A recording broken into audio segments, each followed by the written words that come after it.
Eu queria colocar o Joel no papo, porque a gente vai começar a falar sobre algoritmo, né? Né, Joel? Você trabalha em rede social, você já denunciou várias coisas, e quando a gente estava falando muito de Discord, parecia uma coisa muito distante para todo mundo, inclusive para mim que não uso o Discord. Mas quando o Felca começa a falar em Instagram e TikTok, aí todo mundo fala, putz, é verdade. Essas coisas incomodam há muito tempo as pessoas, com dancinhas, com essa sexualização e tudo mais, mas parecia que estava todo mundo esperando realmente falar, quando a gente vai falar sobre isso? E aí, Joel, é uma coisa que dá pra lutar ou o algoritmo é uma coisa tão forte assim que não pode ser mudado e que começa a aparecer essas coisas? Tem que partir do governo, da plataforma? Quem que pode fazer essa mudança? Além da gente fazer essa gritaria e pedir por essas mudanças? Eu acho que o algoritmo, ele parece ser um ser que não tem responsabilidade nenhuma, né? As pessoas falam do algoritmo como se ele fosse apenas uma sistemática que não fosse configurado por seres humanos ou que não tivesse uma intencionalidade. Então os caras falam assim: ah, o algoritmo que tá mandando, o algoritmo que envia essas coisas, o algoritmo que percebe isso e aquilo. Se o algoritmo tem a condição de perceber o que você está gostando de assistir e o que você vai consumir cada vez mais para ficar ali, o algoritmo também tem a condição de definir o que é sexualização e o que é adultização de criança e o que pode e o que não pode ver.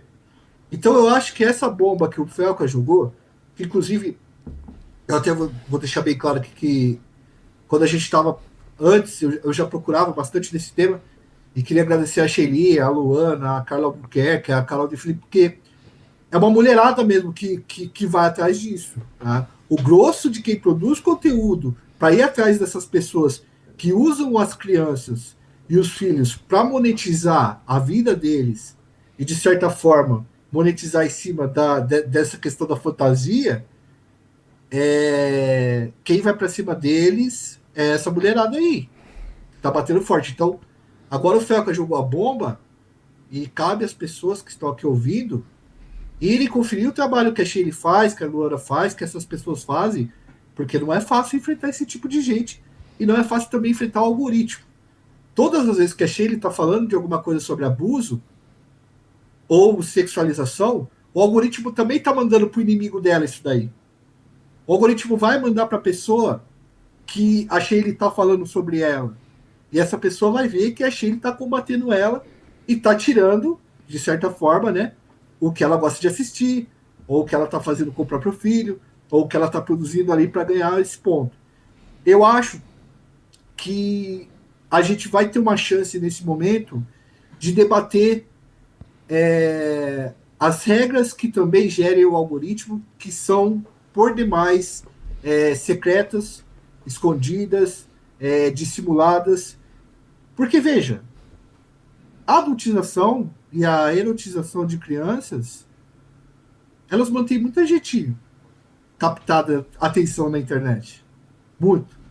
Cresce uma rede. Você viu que o Felca, ele demonstrou que criou-se uma rede de pessoas compartilhando links de comércio de fotos e vídeos de crianças a partir desse bloco de vídeos que o algoritmo vai mandando para as pessoas e ele vai espalhando e ele vai captando mais pessoas. Então o serviço de captação é feito pelo próprio algoritmo.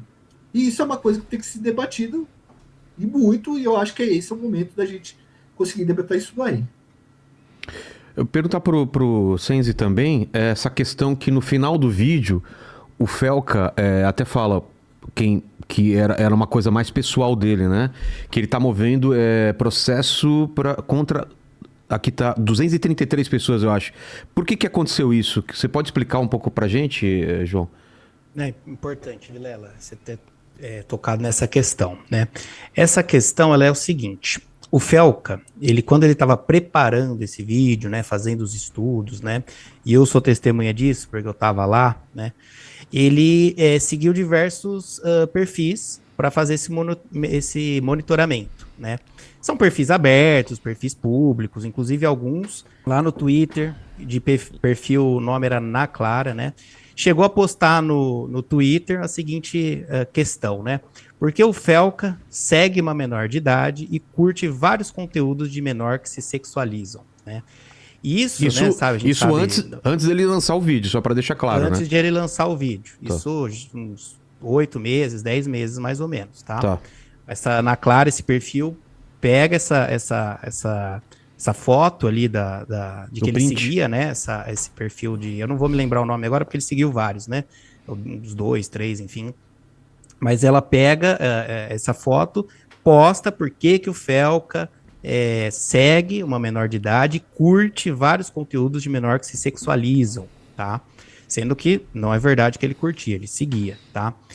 Essa postagem desse perfil, né, dessa Ana Clara, gerou, assim, uma repercussão, assim, não vou me lembrar exatamente, mas são milhões de visualizações, foram 5 milhões, 4, 5 milhões, 6 milhões, a repercussão foi, assim, extrema, né?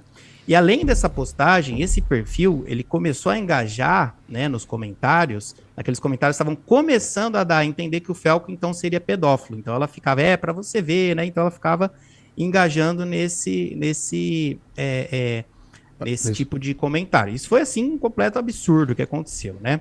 E logo depois desse perfil fazer essa postagem, diversas outras pessoas, outros perfis, começaram a postar diversas mensagens no seguinte sentido: espero que o Felca se mate, ele é um estuprador pedófilo, assim, tudo nesse nível, tá? Tudo nesse nível. E por conta disso, justamente, nós movemos um processo contra essa conta, né, do Twitter específica para o afastamento do sigilo, né? A gente já até descobriu quem foi, já descobrimos o endereço lá na Bahia, né, que deve receber aí a continuidade do processo aí nos próximos meses, né? E todo mundo que está fazendo esse tipo de acusação, a gente está processando, tá?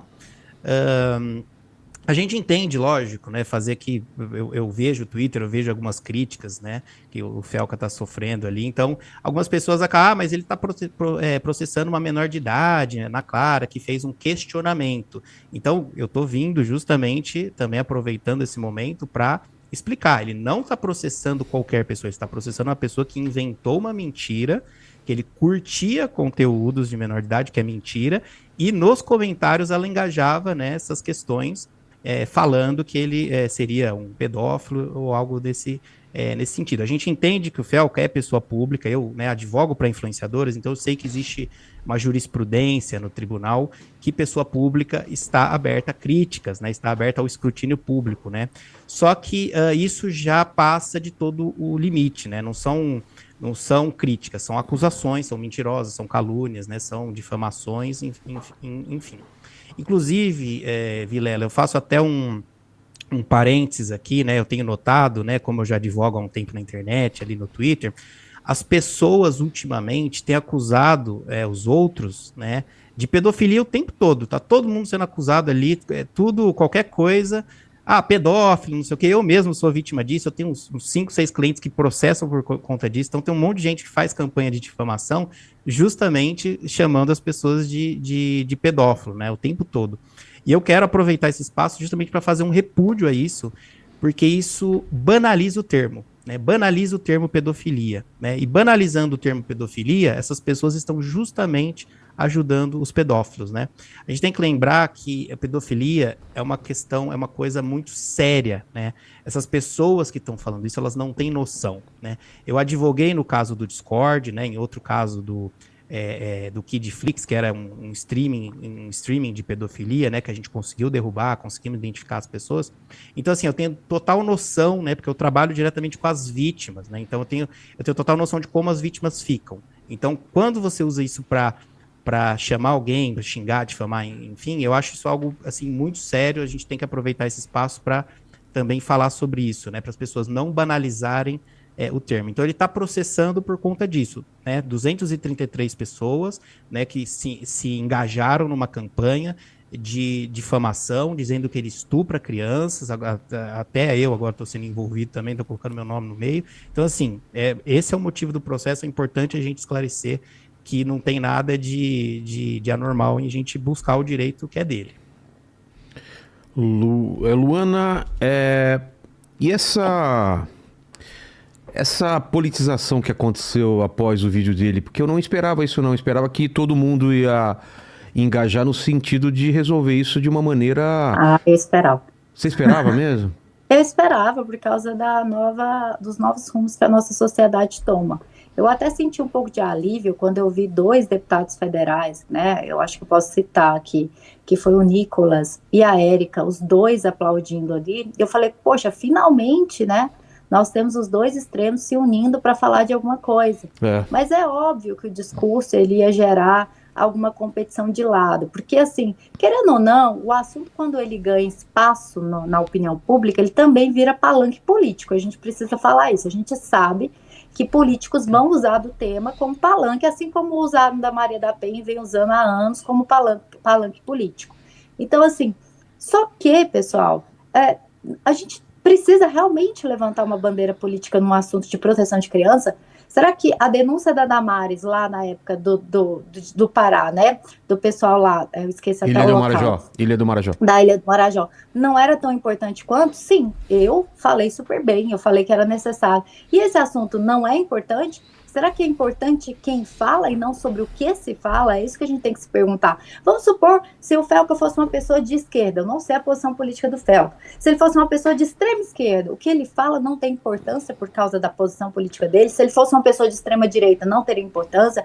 Então a gente tem uma alienação na comunidade como um todo, de que esse assunto só me interessa ou não se quem estiver por trás dele tem o mesmo anseio político que eu. E dessa forma a gente continua o quê? Retroalimentando os discursos que só fortalecem pedofilia, que só fortalecem criminalidade no país, porque toda vez que a gente se une para falar de um assunto sério, a gente tem um discurso num viés político para arrecadar a população brasileira para ver com outros olhos aquilo ali. Calma, não é isso mesmo não. E aí eu te pergunto, você já fez essa pergunta? Interessa a quem? A quem interessa falar mal do vídeo que o Felca produziu? A quem interessa falar mal do vídeo, por exemplo, que a Damares produziu? A quem interessa? É isso que a gente tem que se perguntar. Porque se você está ali diminuindo a importância de um vídeo tão importante como esse, se você está diminuindo a credibilidade de um vídeo tão importante como esse, você está do lado de quem nessa luta? Então essa é a pergunta que você tem que se fazer. Então, baseado nisso, ô Vilela, eu percebi, e até fico me perguntando, eu fui olhar até as pessoas que ele nominalmente falou no vídeo, e assim, a maioria tem... Não consegui achar, mas a maioria tinha muito mais viés de esquerda do que de direita, as pessoas que ele denuncia no vídeo. E mesmo assim virou como se fosse uma isca da esquerda para poder regulamentar a internet. Bom, o que eu falo é o seguinte, eu não me importo qual o nome que você quer dar para esse contexto. Eu posso falar como atuante no meio, eu posso falar como policial. Se a gente não tiver como inibir Big Techs, redes sociais e a internet como um todo, para poder punir os praticantes dessas condutas, a gente nunca vai avançar. Então, se você é de direita, você tem repulsa a falar a palavra, né, o termo regular a internet, então inventa outro nome. A gente trabalha aqui com a pedofilia, a gente trabalha aqui com massacres, a gente trabalha com o que você achar que te cabe. Se você acha que isso vai ser utilizado para poder vedar a sua liberdade de expressão, a gente coloca lá no projeto de lei, vedada a utilização para que... Eu não me importo, sabe, ô Vilela, o que a gente tem que fazer é isso, eu não me importo, desde que eu consiga, de alguma forma, alcançar os criminosos por trás do anonimato digital, que é o maior problema hoje enfrentado pela investigação no Brasil. Quero aproveitar a presença, então, do João, que ele tem um horário para sair também.